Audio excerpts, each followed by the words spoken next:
Hey guys, thanks for tuning in. I'm Dan Hegarty from Daniel Hegarty's Movie Reviews, and today we're going to talk about, should we cancel our Netflix subscription? Let's chat.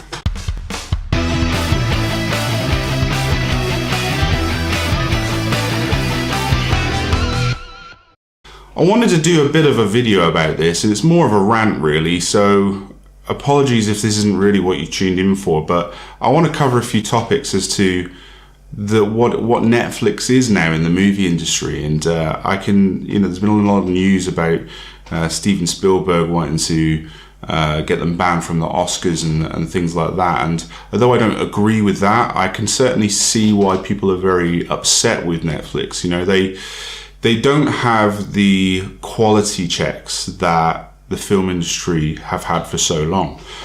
For example, they can just take a concept and pump a load of money into it in the turnaround of next to no time and produce a film or a TV series, and really it's just as bad as it is good.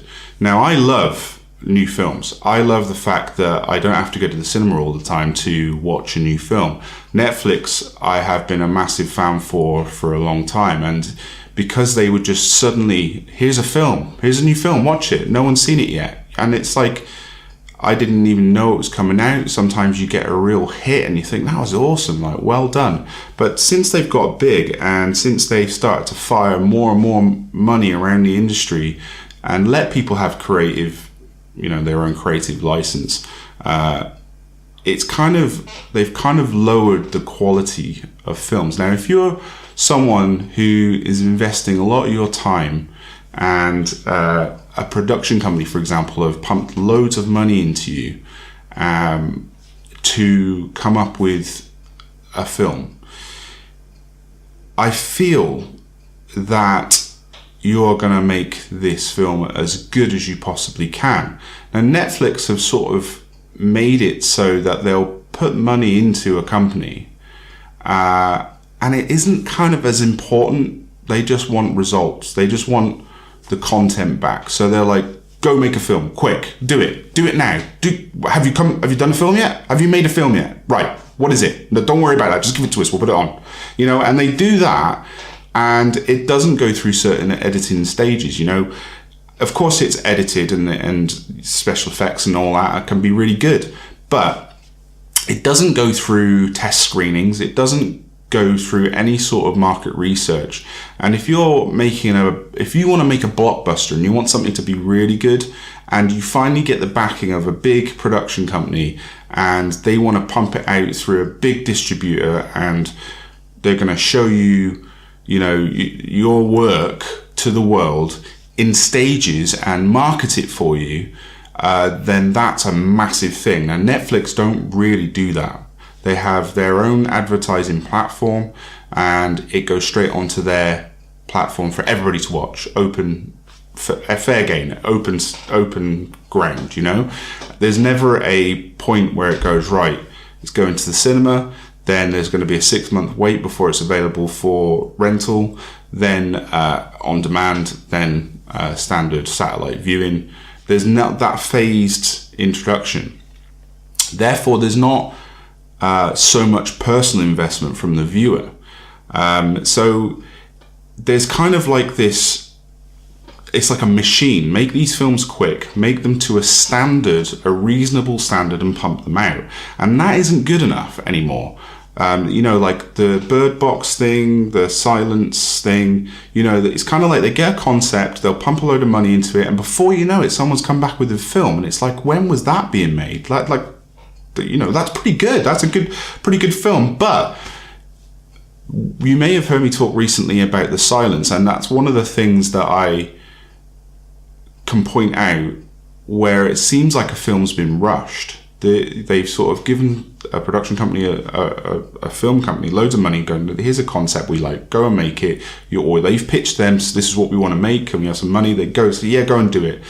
And there's no one has been there and said, I don't think this part of this film works. I think we showed these viewers, I think we should take that out. I think we should change the ending. I think we should do this to and could do an alternative ending. I don't think this part. I think if you include this part of this movie, it's gonna show a flaw in the storyline. There's no one really doing that, and with test screenings and sort of like going through different critiques, they do refine it before it gets a theatrical release. So I think that's lost, and I think the overall quality has dropped. I mean, we take the rough with the smooth, the good with the bad, because Netflix is an amazing platform, and it's opened up a world of content creators that couldn't get access to funding before, and Netflix, having so much money, have gone, yeah, go and make us some great films and great TV series, and they have, but sometimes it skips the quality control.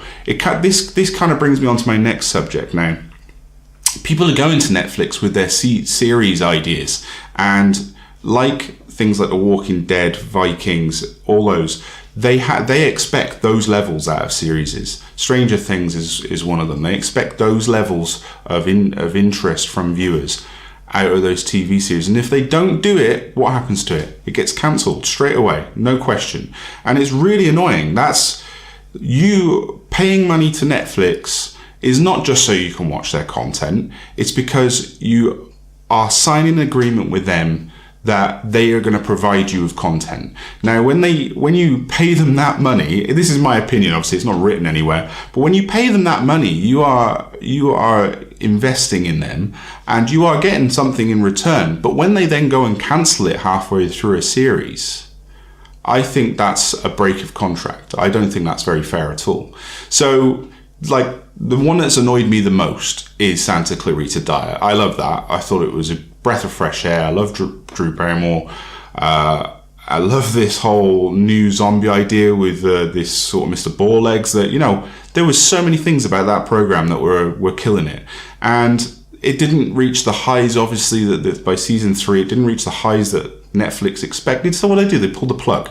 Now, that's criminal. I think they shouldn't be allowed to do that. I think there should be a contract that says that they have to commit to ending the series, not just pulling the plug when they decide to. So even if it means they have to end it terribly, they have to do one more season to finish off that series. And that's what they should do. They're committed to their viewers, and they shouldn't just be able to cancel something and go, yeah, see you later, we're not doing that anymore. They did it with The Punisher, they did it with Daredevil, they've done it with Iron Fist, I think they've done it with so many other things, and now you're like, well, what's the point in spending my time watching a season to end up getting cancelled? They should be devoted to finishing seasons for their customers. What they can say to the companies that are making them, say, look, it's going downhill, we need you to make an end season. You're going to have to finish it off. That should be the minimum that they do. Not just pull the plug on it and that's it. And then they might bring it back. You know, that's not right.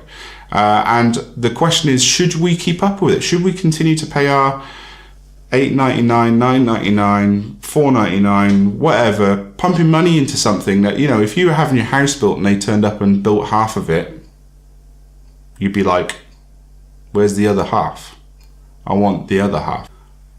So I think the final straw for me would be is if they cancelled Stranger Things. And I don't think they're going to do that, you know, in the next season or two because of the sheer fame it has received. But, you know, as everything, such as The Walking Dead and so on, they would start to slow up. And does that mean as soon as they start to not have the interest they did by season 2 and 3, does that mean that they're just going to cancel it and leave the characters in limbo, or are they actually going to finish the series? Because when was the last time you actually watched a season that was completely finished? Like, that actually got finished all the way through. You know what happens to all the characters by the end. So there's news of Dead Set, a British sort of horror comedy, black comedy style film that was made several years ago using the Big Brother house. The idea that what would happen if a zombie apocalypse happened as the Big Brother Big Brother contestants went into the house, and Netflix, I've heard, have decided to make that. And it's interesting because they've just put Dead Set up on the content list, so you know that kind of makes sense. They've put the original up there and thought, let's see if people are still interested in this sort of thing, and then maybe we'll do a remake of it. And great. So what are they going to do? Is it going to be a short? Are they going to keep it to sort of like the original one season complete, or are they going to do it over several seasons? And then are they going to, when it doesn't do so well, just cancel it? I think there needs to be someone, something, some business brought in to govern the content creators and say, you are duty bound to continue making the series for your service holders. It's unfair that they can just go and cancel anything willy-nilly. So sorry if that's a bit of a rant. I know a lot of you out there feel the same way, and I would like to hear if I've hit the nail on the head or if I'm missing something, which I'm sure I am, but this is why we're here. Let's talk about it. So put it in the comments. Let me know what you think. Guys, until next time, see you soon.